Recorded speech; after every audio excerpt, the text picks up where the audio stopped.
Terima kasih pemirsa, Anda kembali menyaksikan Juru Bicara masih bersama dengan Direktur Pengelolaan Media Ditjen IKP Kemenkominfo Republik Indonesia dengan Pak Gun. Pak Gun, tadi kita sebelumnya telah membahas bahwa memang Indonesia ini terus bekerja mewujudkan target untuk dapat keluar dari jebakan negara berpendapatan menengah begitu ya Pak.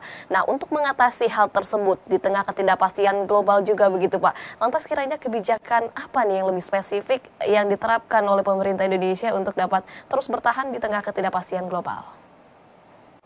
Iya, tentu saja kompleksitas permasalahan dan tantangan-tantangan yang timbul ini harus dijawab dengan langkah-langkah yang tuntas ya, mulai dari menyeimbangkan tumbuh kembang perekonomian, kemudian kesejahteraan sosial, dan juga kelestarian lingkungan.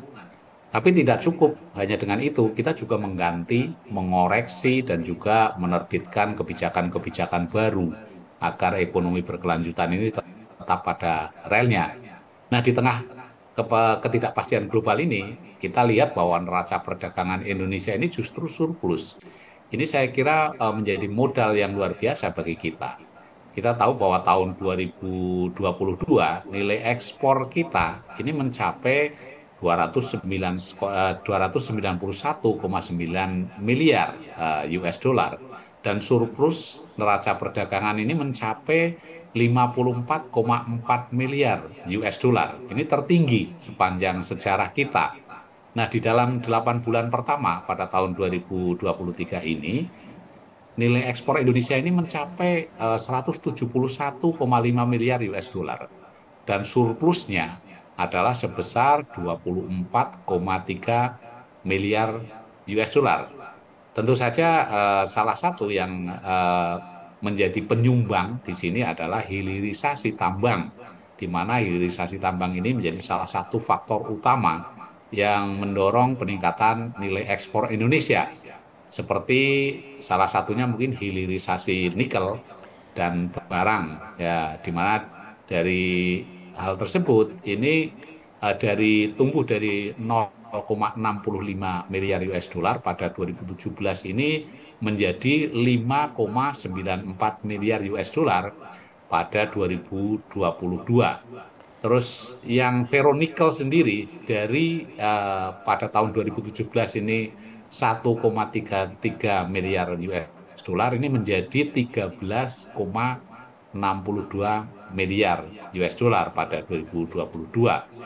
Nah, ini tentu saja ini diimbangi juga dengan kepastian hukum terkait dengan kebijakannya, terkait dengan aturannya.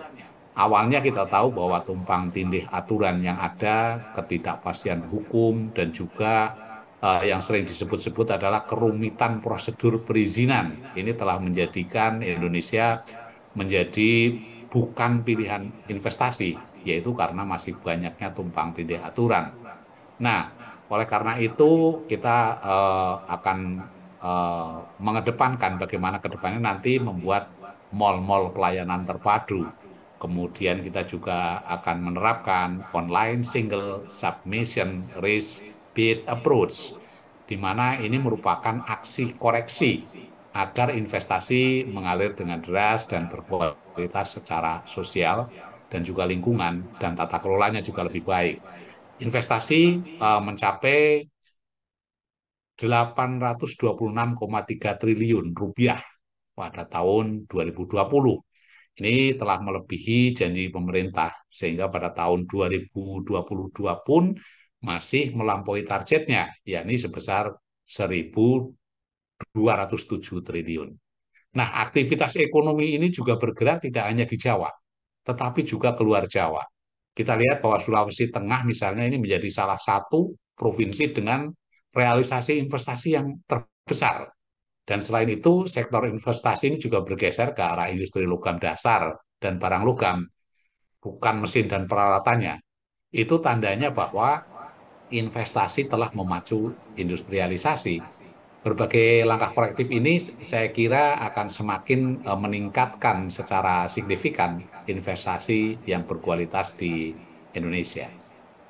Baik, baik, ini perlu digarisbawahi begitu ya Pak Gun, bahwa memang hilirisasi ini juga merupakan salah satu sebagai pendorong utama agar tetap mempertahankan perekonomian di tengah ketidakpastian global saat ini begitu. Kemudian juga tadi disebutkan bahwa memang pemerintah ini tetap optimis begitu ya Pak Gun ya, dengan target untuk mencapai tahun 2045 dengan telah dibangunnya infrastruktur, kemudian juga reformasi birokrasi dan juga tentunya ada peningkatan produktivitas begitu Pak Gun. Nah, ini kita juga tentunya masih ingin membahas nih Pak mengenai peran Kementerian Kominfo dalam memajukan Indonesia di tahun 2045 dan juga capaian yang telah dicapai di tahun 2023. Untuk Pak Gun dan pemirsa, tetaplah bersama kami dalam Juru Bicara karena kami usai jeda akan kembali.